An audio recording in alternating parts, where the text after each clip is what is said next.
Good morning. Welcome back. Welcome back to the last plenary session, the third plenary session of today. We have a very exciting keynote that we're all waiting for. Prior to that, I have a few awards that I mentioned in the opening session that we'll be doing it here because we have gone through the stages of elimination and selection. And the first one is the TTTC McCluskey Best Doctoral Thesis Award. So this is the one that we do annually, and we select the best doctoral thesis in the test world. And it's named after Professor McCluskey. We look at the impact of the PhD thesis.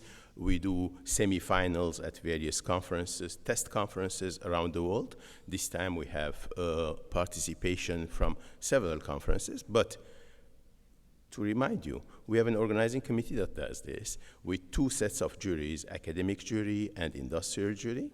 And we went yesterday to the session of hearing the three finalists that came from ATS, VTS, and ETS.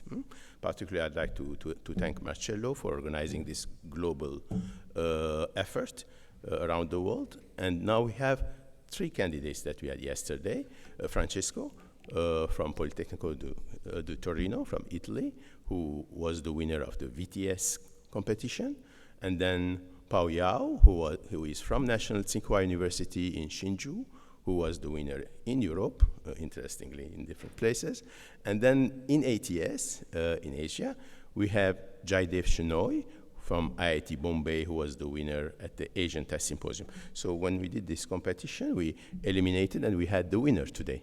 And I'm pleased to announce the winner to be Pao Yao. Pao Yao, please come in. So he will be the winner of the 2025 Best Doctoral Thesis Award.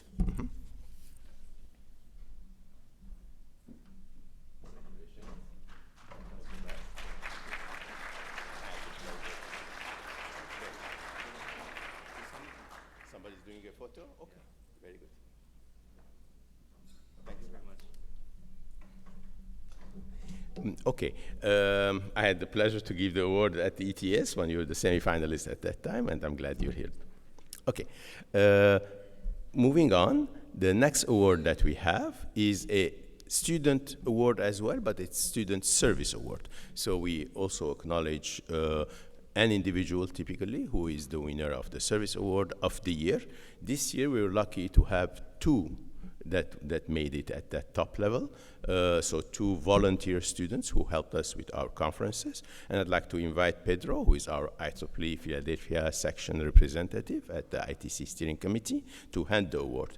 And so the first winner in this case will be Nrusinga Charangantayat. Please join us at the podium.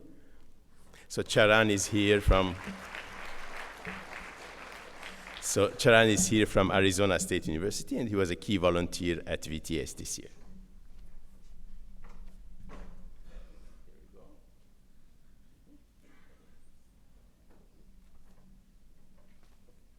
This is one of the awards. Please, Charan, that's for you. Yes. Okay, you have your photo there. Okay, thank you. Thanks a lot, I appreciate it. Thank you. And then we have the second winner as well. The second winner is, this year is Muhammad Hassan Mojtaba Ahmadilavani. Mojtaba is in Tallinn in Estonia. Unfortunately, he was not able to make it to ITC to receive the award this year. He is a key volunteer at ETS. He had a big role to play there.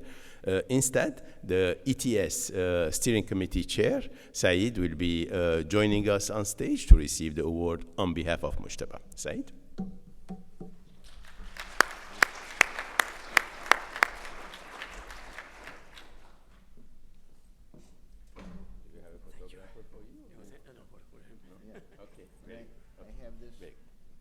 Envelope ready for mailing if necessary. No, here we take it. Okay. Thanks a lot, Said. I appreciate that.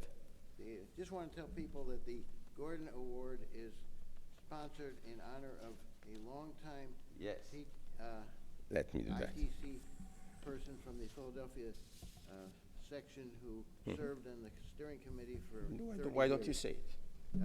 All right.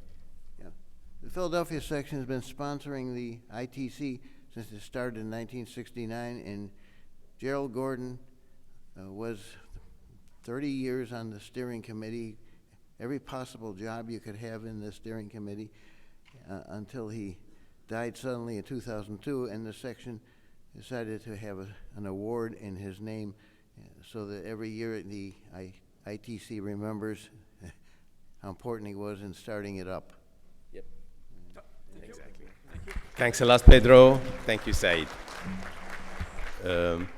So after these two winners of the Service Award, we do have one more, that is Jetta Best Paper Award. So Jetta, which is our journal on test, theory and application, runs its selection process throughout all the papers that are published during that year. For last year, 2024, a paper was selected to be the best paper, and I'm pleased to announce it. And the paper is investigating and reducing the architectural impact of transient faults in special function units for GPU. This award comes from Polytechnico Torino, and unfortunately, the authors themselves are not with us today, but on their behalf, Anna Chiara is supposed to receive the award. If she is here, she is here. Okay, Anna Chiara, please join me from Polytechnico Torino as well. So Matteo sent his regards and his apologies as well for not being here, but being the lead on this paper.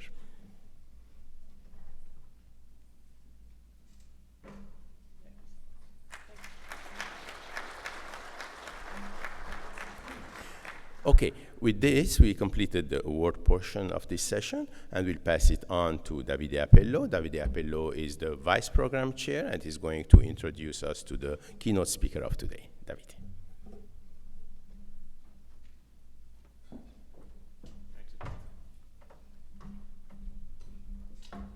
Okay, so thanks, Irvant, and as said, as Vice Chair, I have the honor of inviting the keynote speaker of today.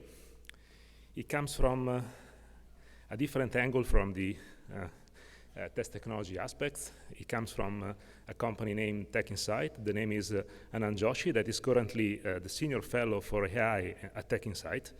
And he is a semiconductor industry veteran with more than 25 years of experience, recognized expert in the AI chip community. He's been a marketing executive and advisor with the prominent AI companies that includes Esperanto, NanoSemi, Wave Computing, Red Pine Signals.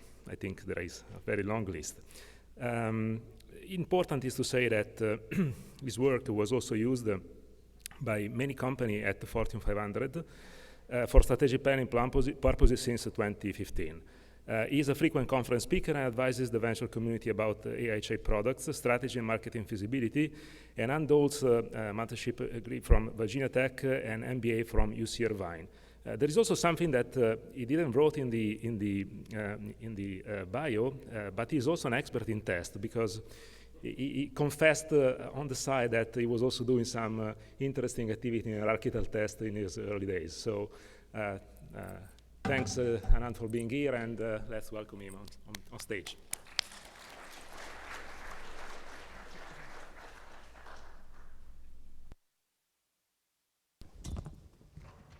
Hello, everybody. My name is Anand, and like Davide was saying, ITC will have a special place in my heart always. My master's thesis about hierarchical test generation back in the 90s, and the challenge was to build a test for your gate level layout given behavioral description.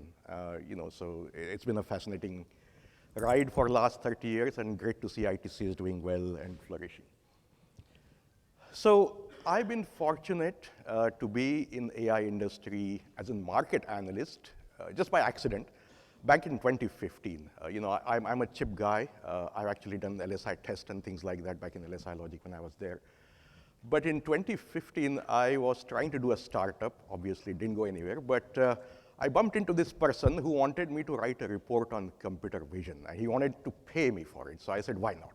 So this was just 2014 when the cat versus dog was coming up. And the challenge was to project the market, how this is going to impact the market and how it's going to grow. So pretty soon, I came to conclusion that AI chips are actually going to play a big part in this. And I put together this chart, a prediction. And it said that the market will reach something like a $6 billion in 10 years. And then being a technical guy, I must have gone into a lot of depth of explaining my rationale. So Intel and NVIDIA and ARM and everybody liked it. So before I knew, I started getting calls and I was getting grilled in all these strategic planning meetings that how could you say it's going to become $6 billion? Because chip companies historically had taken 10 years or more to reach $1 billion revenue at the time. Even NVIDIA actually took 16 years to get to $1 billion mark. So fast forward today, something has clearly gone very, very well. This prediction is just being thrown out the door because we are at 200 billion mark.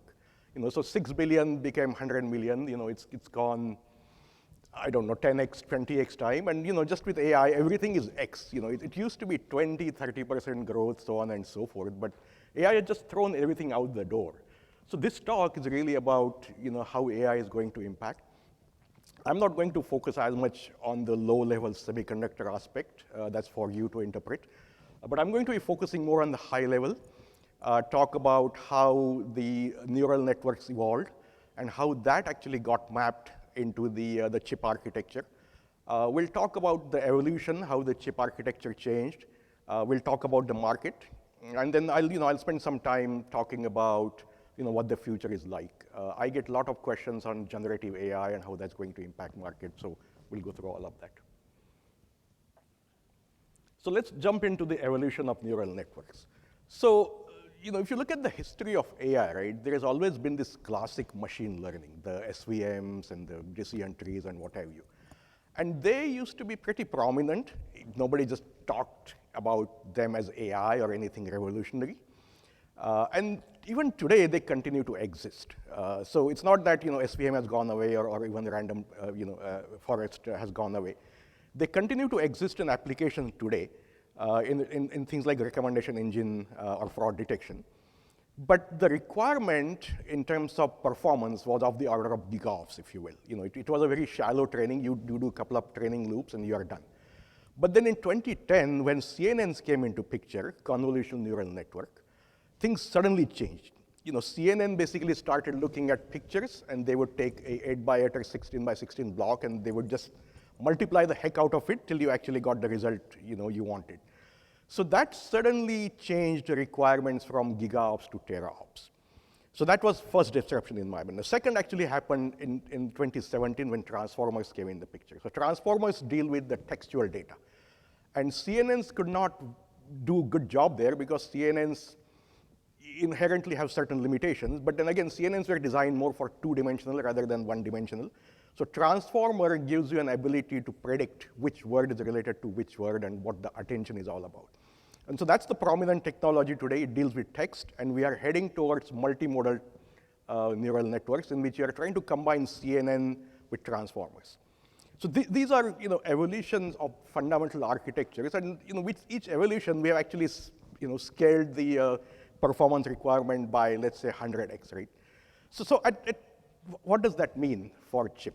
So at a very basic level, the AI is about mapping Y output to input X given weights W.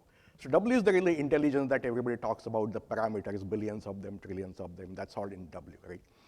So that's the mathematics. At the hardware level, what that means that there is a one multiplier, one adder, and there is some memory to store all these things. And historically, we've had DSP in which we did good MAC operations, and that worked reasonably well till the CNNs or the more complicated neural networks came in the picture. And so everybody thought that, well, if you solve this matrix multiplication problem, that will give us acceleration. And so the chip companies that were born between 2015, well, there was only one company at the time, but they mostly focused on the matrix acceleration problem. But then soon they realized that, that solving just one thing is not going to help. So when CNNs came, they added non-linearity. So non-linearity is things like ReLUs and JLUs and whatever that clip the output of your matrix multiplier. And then, you have to have softmax and other functions to basically get to the result you want. So now, on the hardware level, the problem changed, and it sort of became that, all right, well, I have this multiplier and idle, but I also need all these mathematical operations. And then I also need a hierarchy because I have these millions of data points that are coming in. How do I map within my chip and outside of chip? And so suddenly things became very complicated. In fact, a lot of these chip companies that started in 2015 ended up throwing their first generation away because they just could not keep up with the changing architecture.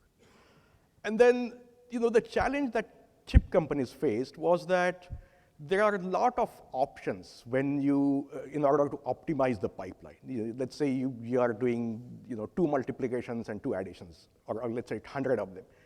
You can do it with 1 multiplier in which you are doing a lot of things of software, or in 50 multipliers in which you are doing 2 loops, or 25 in which you are doing 4 loops, right?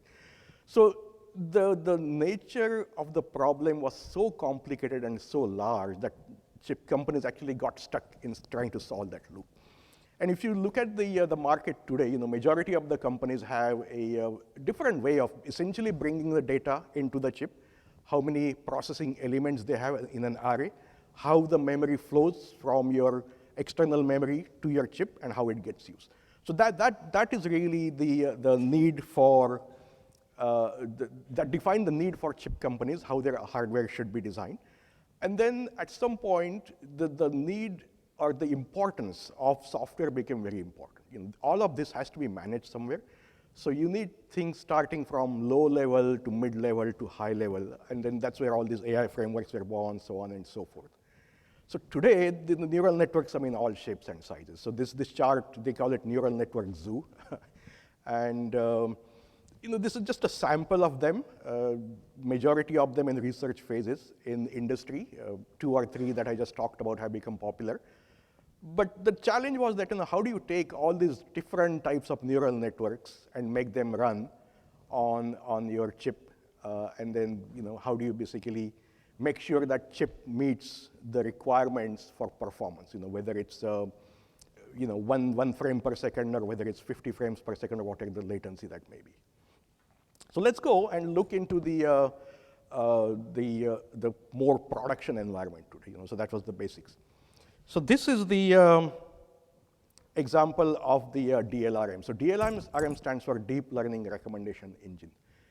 This is something that Facebook uses extensively. They are actually moving towards the text-based neural networks now. But there was, in 2017 or 16, Meta, Facebook at the time, faced the industry with a challenge to build a chip to solve this acceleration problem. And there are some very, very interesting challenges with this, if I can go back. If you look at the way recommendation engine works is that you have your information, you have your behavior, you have the product information, and you have information about people who are buying similar things. So there are continuous features, which are dense features, and there are sparse features in which you have a lot of ones and zeros, and very few ones, but mostly zeros.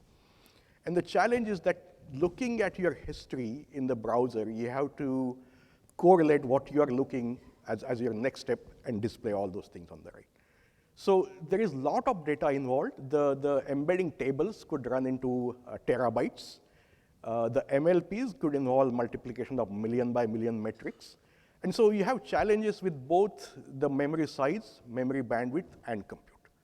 And all the architectures that are prevalent today are actually inadequate to run this just the way as is, which is why Meta actually built the MTIA chip, because it was very customized for their application. It satisfied the power consumption requirement, which was the hardest.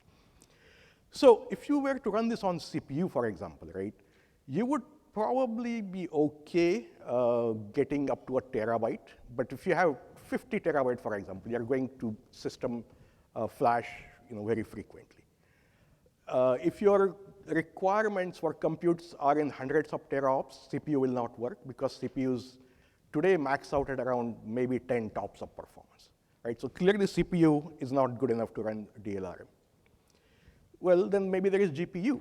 So GPUs are made up of this multiple streaming multiprocessors, which is essentially a matrix multiplier engine with a very good programmability, and you can map different instructions onto it. So they are really good at matrix multiplication. But what about the bottom side, in which you have to do terabytes of data fetching from memory and coming back? So now they have to actually go through CPU, because the way GPU architecture is designed is that CPUs basically fetch the data from RAM, and then they give it to GPU RAM, and then GPU works on it and gives it back to CPU. So this cycle actually takes a lot of power. So GPUs didn't do very well on this particular recommendation engine either. And then there were all these ASICs born, 100 different companies trying to solve it. Now, what ASIC guys do, if you look at the bottom there, is they have these processing elements which are highly optimized to run AI algorithms. So GPU is more general purpose. It can run beyond AI. It can run graphics, or any DSP for that matter. And they do a better job of memory management. So they don't have to go that many fetches. But still, the number of fetches they have to do is pretty is equally comparable to GPU. And it did not solve the power consumption problem. They still consume power as much as it is, right? So, obviously there is need to do something else. There was a need, Meta identified it back in 2017. Now they're on to their second generation of chips, which solve this particular problem, right? And this transformer architecture, which I mentioned earlier, right? This is the basis of today's architecture. There is a lot more to talk here, but the point being, there are companies tackling only this particular architecture and acceleration, startups being born. So as you can see, there is a challenge on every step of the way in multiple directions. Transformer is just one of the types of neural networks. And if you solve that problem, potentially you get access to that market slice, but not the other slice. What NVIDIA has done over the years is that they have taken this general question of mathematics acceleration, if you will, AI mathematics acceleration, and they have solved it using GPU, which is why they have been so successful. So as I was saying, the neural networks eventually come down to the operators. So every layer is made up of certain of mathematical operations. And in AI language, they call it the library of all these operators exist. So TensorFlow is what it's used on your data center. TensorFlow Lite is used in the cell phone or a smartphone environment, right? But there were 1,777 operators, that I checked last. And then each of these operators now, with all these compression techniques coming in, have to support all these data types. So when neural networks started becoming really, really big, the quantization came in picture, which essentially shrank the size of neural networks. And now you can actually see, even 1-bit quantization out there. The challenge is to build all these operators in hardware and optimize that in such a way that you always get the best at any given time. The next level of challenge comes in an acceleration is that, fine, now I have this one block which is done. How do I schedule my operations so all of them are done effectively? Then the challenge comes that, okay, how do I now get the memory access, so all the whatever operations I have scheduled? And then just imagine this getting bigger, and we are at a hierarchy, right? So chip companies brag about this 100 TOPS and 500 TOPS and all of it. But that doesn't define the performance. GPU, for example, today their best utilization is 30% maybe, 35%. So in other words, 65% of the GPU is just waiting on the data, right? So there is a big difference in terms of supported operators. Supported means you could just be running it in software, whereas hardware implemented operator, in which you could be running a hardware implementation of that in an architecture. So here is the big picture. If you look at the AI chips today, at the bottom, there are all these different architectures that are prevalent. CPU and DSP have been there for a long time. GPUs got adapted to run AI. FPGAs got adapted to run AI. ASICs were a new category that were born to basically solve the problem of AI acceleration. And specialized architectures, processing in memory, for example, is mostly in the R&D world. There are some companies who are actually working on it. But they have been delegated to a niche status as of now. They have not been able to penetrate the market. But then if you look at the features, right, whether it's a low power or mid power or AC power, which is data center, and then performance, right? So in some cases, you will get better performance per watt. And then the usage, whether it's inference or whether it's training. And then there are markets which actually go on top of this, right? So for data center, for example, you always want the highest performance possible, but you can take as much power as you want to the extent possible. Automotive, you are limited by the battery that's available within the car. Smartphone, you're limited by the battery that's in the smartphone. And then IoT sensors is ultra low power, where you might be throwing this sensor out in the jungle somewhere, not knowing how long it's going to last. Right? So that is the reason there are 100, 200, 300 AI chip startups born, because everybody's trying to take one, let's say, rectangle of that picture there and trying to go after that.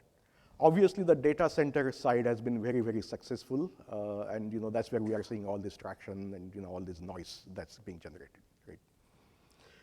So if you go back and look at last 20, well, let's say last 15 years, right? The performance gains have been spectacular on the GPU side. Now, again, a lot of these numbers are twisted, if you will, to show Wall Street that we are doing good. But GPUs have managed to go from teraops to petaops. P100 was really the first GPU that came out for AI, and I remember it was about 10 tops, and they would actually include CPU tops in whatever they gave you. But today B300 is actually going to 2 petaops and all of that. Of course, that's 4-bit, but still it's a reasonably high number, right? Both FPGAs and CPUs have stalled. The best thing that CPUs have been able to do is to add what Intel calls these AMAX instructions. So historically, CPUs, the Xeons, relied on your SIMD. We have a much larger data path. AMAX actually lets you create tiles, and I think it's 512 by 512. You can have 8 tiles of them. You can do all the multiplication. So it takes a step up. But still, they have not gone beyond few tops or a few tens of tops at best. Which is still very comparable to where they were about 10 years ago. And FPGA is a whole different story. I got some slides on that. We'll talk about that later. Right? So then the question is that enough? Again, it's the same answer. I've been asked this question for the last 10 years, is no. It doesn't seem like the compute that is available today is enough to satisfy the needs of what is being done in the AI research world. So I have an example here. GPT-4 has got about 1.8 trillion parameters, right? And if you just look at the growth in number of parameters versus number of tops that are available, there is still like 1000x gap, what you need to train. And so the place where it really matters is that, let's say you are training a state-of-the-art neural network, and if your training goes on for months and months and months, it makes a huge difference, whether it's months versus a week versus a day. And clearly there is still need for innovation, and my sense is that we are reaching somewhat of a saturation point in terms of the current architectures that we have, mainly because of power consumption, not because we cannot add more silicon. So let's go and jump into the chip market and who the leaders are. So like I was saying, that the chip, the ecosystem can be segmented by architectures, features, and accessibility. So that's an interesting trend that has emerged in last 10 years. Companies like Google and Amazon, they decided to build their own chip. And the part of the reason is that they wanted to customize the AI chip to their workloads. At some point, they realized that it cost too much to buy GPU, and it cost too much to maintain that. So they went and built a low-power version customized for their workload, and then they don't sell those chips. You can only rent them. At the same time, they compete with the ASIC guys that are out there, because if they were not there, all these ASIC startups would do much better. So there is a vendor accessible and vendor non-accessible market out there. And then the chips versus accelerator is another interesting trend, right? Historically, there have been only CPUs. GPUs came to assist with graphics. And if you think about it, GPUs were a one-way street. The CPU took data and gave it to GPUs. GPUs massaged it and sent it to screen, right? You would think that everything would have been integrated and gotten better, but that's not the case. GPUs and ASICs and FPGAs have remained accelerator. So the same model has been followed. CPUs get the data, give it to GPUs or ASICs or FPGAs, they work on it, and they give it back to CPU, right? So there is something called, the CPU-GPU interface, PCIe and NVLink, you probably hear that. And depending on how the fast speed is, how close it is, it matters a lot when it comes to system level. I got some slides on it. In terms of the percentage split, majority of the market today is GPU. Again, no surprises there, NVIDIA is doing well. But what is interesting is that ASIC is actually a reasonable size. And again, Google is the biggest part of that pie there. Google buys boatloads of ASICs to run their search and their internal workloads. And it's actually comparable to what Intel has today. In fact, they might take over Intel and become the second largest IC producer in the data chip, in the data center market. But it's just fascinating to see how that has changed. The workhorse has moved from CPU to GPU, and ASICs are starting to cut in. So where do CPUs work well? And again, this discussion is mostly about the data center. I got a slide on edge market. We'll talk about that later. But like I said, CPUs fall short. They don't have as much of performance as needed by modern neural networks. But the classic shallow machine learning networks applications work very well. And then, if you were to look at my chart, the market share back in 2017 or even 2018, CPUs actually generated more dollars. Because a lot of people were very quick to jump on this fraud detection and recommendation engine, and they started buying high-end CPUs to run these workloads. GPU came later, but took over. Although I really wish that some of these CPU vendors would look at this problem and come up with some integrated solution. I know Intel tried, but I'm pretty sure CPUs will have some play in the future. There is a technique called speculative decoding that's getting popular. It's like a cheating, if you will. Speculative decoding tries to emulate the behavior of a transformer using classic decision trees. It tries to predict the next token because many times it's obvious. And that is making headway. MLPerf is actually thinking about introducing that in their benchmark. Qualcomm and all of them are using that in their smartphones. But the point being, that particular technique can be run on CPU along with low-end GPU to get similar performance. Right? So CPUs do have some show. And then they tend to work well with memory-bound problems. So if you have terabytes of data that you want to fetch from the system RAM, then CPUs actually are much, much better. And obviously, Intel still is market leader, but AMD is actually catching up. So there was about $7 billion of CPUs were sold. That's a mistake. The 3x increase is from 2016, and then, like I said, it has had a limited success with inference, not with training. It doesn't look too good right now for CPUs in the data center market, but AI PC is actually making some buzz. I'm hoping that will lead to some new innovations, more integration on the PC side, which would eventually make its way into data center. Now, NVIDIA, the king, right? The training, there is no other option than NVIDIA today. And one of the big reasons why NVIDIA is winning is because they have excellent software support. So training by default involves taking a large neural network and splitting it across multiple GPUs. And those, you're using 16,000, 30,000 GPUs now to take, to run your training jobs, right? So you need a very solid software stack to essentially distribute that workload and then bring it together and keep it going. So NVIDIA has done actually excellent job in terms of creating that infrastructure. AMD is trying, but for training, they still have time to catch up. NVIDIA has got 94% of the market, but MI300X actually, or 325X for that matter now, or 355, which is coming, it's actually showing good promise. There is a pretty good traction in the markets. A lot of developers are using 355, and it's also a low-cost option in comparison. So we'll see. We are predicting that AMD will have double-digit in next few years. But nevertheless, we don't see any alternatives for GPU today. If you have an AI workload that you want to run, you can only run on GPUs. ASICs are there, but very few of them. So like I said, GPUs are the best generalizer of this AI mathematics, and which is why they have been able to do very, very well. Processing elements are designed to accommodate all operations. Their memory hierarchy is based on caching, which helps you do different kinds of operations efficiently. And then, then the CUDA and how the software stack is written in such a way that you can easily add new operators. So which is actually a big benefit. Startups, you will not be able to do that so easily. And then the other thing is NVIDIA actually invested billions of dollars, and B with B. So in 2018, Jensen made a statement that he invested $5 billion in AI infrastructure. If you go back and look at the investment they made in chip or hardware, I would say at best 500 million.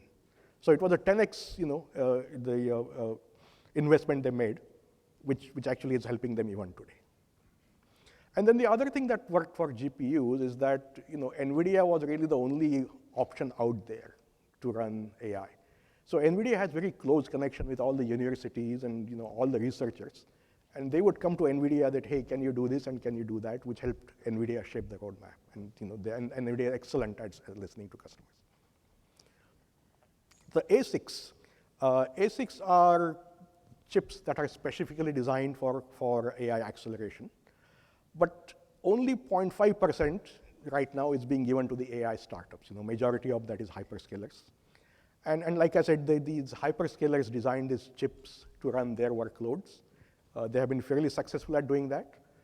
TPU is actually available for third party if you want to go and buy it on their cloud. And it runs actually fairly well. The benchmarks are pretty good. But Inferentia and Trainium from Amazon are okay at benchmarking. So they're actually a low-cost option. And then again, ASICs have very similar sort of limitations as GPUs. They are specifically designed to run AI neural networks, but they sit at the interface via PCIe accelerator interface. So anytime you have to fetch system memory or storage outside, you have to go through CPU. And frankly, none of these startups have invested as much in software as NVIDIA. So that has become their challenge to overcome. Right? So nevertheless, they still generate $24 billion. And Google TPU is actually onto their 6th generation. So TPU v6 is out. Huge milestone for anybody who's competing with NVIDIA. And then Tesla, Facebook, which is Meta, they've deployed the chips internally. And they're doing very well in terms of their volume. Again, these chips are not available outside. Amazon is the other company. There is Trainium and there is Inferentia. Both of them are available, and you could actually run your workload on the cloud there. Now, FPGAs were a sort of different beast. FPGA really took your RTL and synthesized into gates, if you will, FPGA equivalent gates, right? So for a time, there was thinking that because FPGAs consume less power, they will be able to penetrate in this market and do fairly well. But what happened was that neural networks became so complex so fast that FPGAs just ran out of gates. And then because they ran out of gates, it became impossible to map. And then also it became very, very slow. So FPGAs sort of have maintained their niche status. They have not been able to go beyond certain limit. But if you synthesize something onto FPGA gates, you become pretty good at limiting your latency. You know the gate is, and you know input to output delay, how much is it, as opposed to GPU, where you have to deal with cache and you have to bring the data in. So anywhere there is a need for predictable latency, FPGAs have done very well. So high frequency stock trading market, it's done very well. Industrial market, you have this bolt coming on the conveyor belt, and you have to make a decision in less than 1 second or 30 milliseconds that it's a good go or no go. FPGAs give you that predictability in latency. GPUs cannot be used there. So that's one area where FPGAs have done very, very well. And then there is the whole thing about training versus inference. Training requires larger data paths. So historically it was 64-bit, then we came down to 32-bit, both in floating point. Currently we are using floating point 16. Some people are considering using FP8. But we'll see how that goes. The conventional wisdom, right, in the AI or neural network world is that you want the spread to be as big as possible. So you want to go to 2 to the power 64 and capture all those values in your neural network, which is why they have used a larger number for training. But when it comes to inference, you could actually compress the 2 to the power 64 values into 8-bit, for example, in int 8. So int 8, FP8, even FP6 is actually becoming popular now. And so, right now, it's a little bit chaotic, if you will, in the inference world. The market is evolving. There is no winner per se, because NVIDIA is expensive for inference market. The cost per token, you might have heard that before, how much you pay per token is very important. And to me, that market is still open, and anybody could be winner there. So when I look back, I get asked this question: what could have been different? Could have been done differently, right? First of all, startups was actually a big sort of failures, in my opinion. Some of them have actually caught up since, but for the majority, of the time, they did well to a certain extent. A lot of them folded. A lot of them got absorbed. But we'll see how that goes. And then, frankly, the chip industry has not been able to keep up with the neural network evolution, right? It takes 18 to 24 months to build a new chip. AI, the neural networks have gone 10, 20, 30x in 1 year. And so we need some sort of different type of thinking at the chip level if we want to keep up with the needs of neural networks. And then obviously ecosystem and then the software that I referred is a big challenge. So then you'll ask, what about edge, right? So the data center is doing well. So the challenge with edge market is that it's very fragmented. The range of devices that is out there, it's just too big. I tried to make categories of different devices and try to put some number, right? But the biggest number you see there is a smartphone market, which is about 25 billion. And that's because if you were to take the NPU in every chip that's out there, give it a value of 25 billion, you get $25 billion, you get $25 billion worth of market, right? But the rest, the use cases are unknown, applications are unknown, they're just ramping up. And that's why you see a lot of these edge AI chip companies faltering or getting absorbed. That's because the market has not taken off, AI use cases have not taken off, and it's been sort of stagnant. So I got few slides to talk about the road forward, and then make some predictions, and I'm pretty sure everybody's got their opinion, so I would love to chat with you afterwards about this. So the AI models have been growing at a phenomenal pace. In fact, if you go outside that square there, Llama Behemoth, when they published the paper, they said that it's still running, it's still being trained, but it trained the lower versions of Llama in what is called as parent-teacher training. So basically, the parent gave all his knowledge to a smaller model, which is the student. So then that model was run, I think, on 64,000 GPUs, and the question is that how many of those models will come into place tomorrow, and will it continue to grow forward, right? So one prediction is that, yes, they will grow bigger, but we are actually reaching the limits of the amount of data that's available. There is a paper, if I can remember its name, that basically projected the growth of parameters and the amount of data you need. And then if you look at the data that's available on internet, it's basically just a replica of itself, because there are a lot of derivative articles and a lot of translated articles and things like that. So the prediction was that at some point, you'll not only run out of data, but your models will get stupid because they're just learning from the same loop over and over. So we're going to hit that limit at some point, probably not in a year or two, but maybe 3 to 5 years down the road. The mixture of expert is one way that's being tackled. So in MOE, the parameters are big, but your forward path, you only choose part of the model and you go forward. So you don't have to run the entire model. So again, the prediction is that there will be few frontier models with trillions of parameters, if you will, but majority of the models that get deployed in the enterprise or data center will be small language models, maybe 20 billion parameters. Now, TOPS actually get a lot of noise and buzz, but my sense is that memory is going to become very, very prominent moving forward, because memory plays as much part in this acceleration, right? So how the memory is structured, for example, let's say you have a 20 billion single model that's running. whereas you have 5 models of 4 billion. Both of them need different memory consideration, different architecture consideration. And so, right now, world is still trying to figure out whether it's going to be 5 models at 4 billion or 1 model at 20 billion. So when that happens, there will be some new memory innovations coming. I recently read about this HBF, high bandwidth flash. It seems to be in early stages to me, but there is a potential that we might see something disruptive there. And then now again, the training and inference, there are different considerations. We'll see how that pans out. As I was saying, the distance between compute elements is big. Every time there is a miss inside of GPU or accelerator, you have to fetch the data. You have all these hops you have to go through. You have to go off chip, go to PCIe, go to CPU. CPU has to go to on chip bus, and chip has to go to memory interface. It's at some point this thing has to change. I don't know how. GPU actually has this storage direct in which they bypass CPU for some of the operation. They go directly to storage and fetch memory. But again, we'll see how that pans out. And then that's just one part, right? Networking.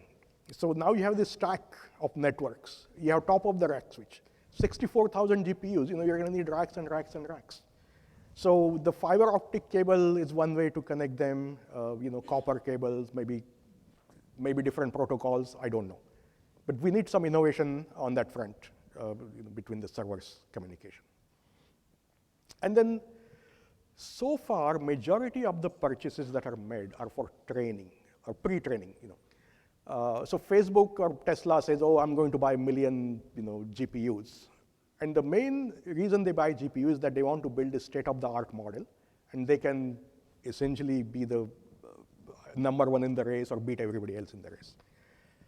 Enterprises, where majority of the money is made by CPUs, do not have that need. They don't want to build models. They just want to make money on their applications. So they want to take this, models that have been built by OpenAI or Microsoft or Google, whoever, use that in the production environment and use it for customer service, for example, right? Or fraud detection, whatever that may be. And right now, my estimate is about 10 to 50% of proof of concepts are going in production. So they're just staying within the group, 85%. So when those remaining 85% start going in production, we'll just shift in the market, more inference coming in the picture. And then, I'm not predicting it for a couple more years, but 2027 onwards, I think we should see some shift in the market when trading will take backseat and inference will take more prominent.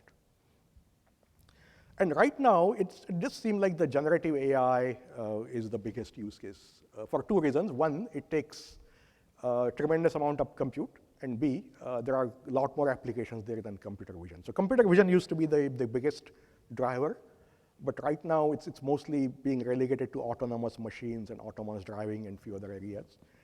All the enterprise applications are based on text and will soon go to multimodality. Again, just a derivative of the transformer architecture. And then again, power is going to be a huge factor, right? NVIDIA is already talking about 600 kilowatt per rack. We used to be at 10 kilowatt per rack, 10 kilowatt per rack in 2016 or 17, right? That's 60x jump. And then right now, about 1% of world's electricity is being consumed by data center. So 5% of the world's electricity at this rate, again, conservative estimate for data center, is not easy. It takes 10 years to build a nuclear plant, 5 years to build hydroelectric dam. And this is not silicon industry. They don't move as fast as we do, right? So something, again, has to be thought differently here. Maybe we need to build low-power chips or figure out a way. Solar actually has promise, but you cannot really save the energy that comes out of solar, or batteries are not there yet. And that brings me to the end of my presentation, right? So I feel lucky to be alive at this point and witnessing this revolution. We are at a fascinating time. And then, the AI chip market is really at the forefront of this. Chip market is really making everything possible. So if you go back 10 years, the semiconductors were sort of not considered hot commodity. They have become hot again. They've become, investor community's darling, and they're generating all the buzz. the chip market looks solid, AI looks solid, and I think there are challenges ahead. It's a good time to be in the industry tackling those challenges. And I'll stop there. Thank you.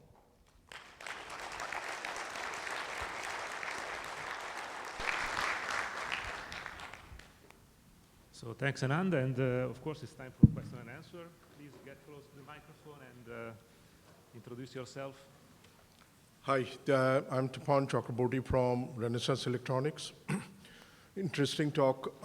Tail end of your talk is talking about power requirement and this and that. I have seen many other talks where people are talking, projecting like gigawatts and so forth. In the chip industry that we integrate things together, thermal profile and cooling is an integral part of this, otherwise there's no success. What is your opinion? What is happening on that area? Looks like it's critical to have thermal solutions to it so that it can happen so that this can be realizable. Otherwise, I don't think it's going to be a realistic product that we can sell with that kind of thing. Yeah, and I think that is going to be the short-term solution, right? The next generation NVIDIA GPUs are liquid cooling only. Now, there are innovations possible in what type of liquid you use, how you build your chip, and how you recycle it, so on and so forth, right? So that's one area that I think is going to get immediate attention. But the challenge, again, there is that you need a completely new data center for liquid cooling, right? Historically, you only used air cooling. So now, the only top-end guys can afford it because right from bringing the power in to how it's distributed, to how your rack is structured, to how your cooling is done, it's all new, right? And then when it comes to cooling, you need a separate cooling infrastructure. It adds to the cost. So in my view is that next couple of years we'll focus on liquid cooling, types of liquid cooling, and and whatever is possible in terms of innovation. Maybe optical interconnect or lasers that consume less power. Who knows? But do you see any activity in the startup area, anything in that area, like a cooling of these huge computing things? What is happening? I think it's going to emerge as a new market, to be honest. Yeah. There is a play for companies to build new cooling systems, innovate on cooling liquids, innovate on how the heat is distributed. Denmark, for example, right? Denmark actually reuses the heat, so it generates electricity out of that heat that's wasted, right? So maybe we'll see some innovations around that area. But there is a huge scope for innovation around the liquid cooling. Okay, so let me make a concluding remark. If we look at the history, mainframes and other, I come from AT&T switching systems, and they had dedicated cooling systems and so on and so forth. In some cases, the cooling system cost more than the actual what it is cooling. So we need an economic solution for this. Yeah, trust me, NVIDIA will not let it happen. But right now, I did some estimations on this. The cooling system is about 10% the cost of your rack. So if it's $1 million for rack, cooling system is about 100K. This is state of the art. Maybe 15%, So right now it's controlled. Who knows what's going to happen? But I really doubt if that will happen. Thank you. Yeah. Okay. So very good presentation. I enjoyed it very much. I noticed that you didn't mention about the dozens of startups that are there in the industry. You have any take on who are having promising technology and what prevents them from competing with the big players? We can talk offline about names and everything, right? But obviously there was a company called Grok who raised just $670 million, right? And there was a reason they raised it because they promised the dollar per token to be much, much smaller than their competition, which is what you need for inference, right? Now the challenge with a lot of these companies is that you cannot run any neural network that's out there. You can only run so many of them. So again, this is my guess. Grok probably took the most popular neural networks and optimized the heck out of it, so you get the best performance possible, right? There is another company called Furiosa AI. They actually had an offer from Meta, which they rejected. And their claim to fame was they did better than Meta's chip in running the recommendation engine, right? So my sense is that all these niche applications where you can just focus on one and get the best out of it is where the startups will start penetrating into the market, and eventually they'll broaden into bigger market. Thank you. Sam Anand from TSMC. You have provided GPU, CPU, and ASIC solutions. Where do you think the in-memory computing research that has been active for the past few years, where do you think it's going to fit? Oh, you mean the academia? Even industry. So to be honest, the industry has been pretty engrossed in their architecture and what can be done. And personally, I would have liked to see more innovations coming from the industry leaders. Right? So GPU, for example, just became fatter and fatter. They innovated on the data types and optimized their pipelining, optimized their number of data paths, so on and so forth. I did hear some paper from, I listened to some paper from NVIDIA in which they talked about processing in memory. To me, that is the lowest fruit the way it seems in the industry today, right? Processing in memory is where you take a lot of memory and you start inserting your computer elements. So as the data flows from input to output, there is no need to go out of the chip and fetch the data. D-Matrix is one of the companies that is trying to do this. We'll see how that pans out, right? Software always is a big issue. But that to me is a one. Analog, I'm not very bullish because analog is analog. It's heavily dependent on your temperature and other things, right? So V equals IR is really the crux of your multiplication. Neuromorphic, I think it's in our research phase. Those are the three I can think of on the top of my head. Thank you. Thank you. Thank you.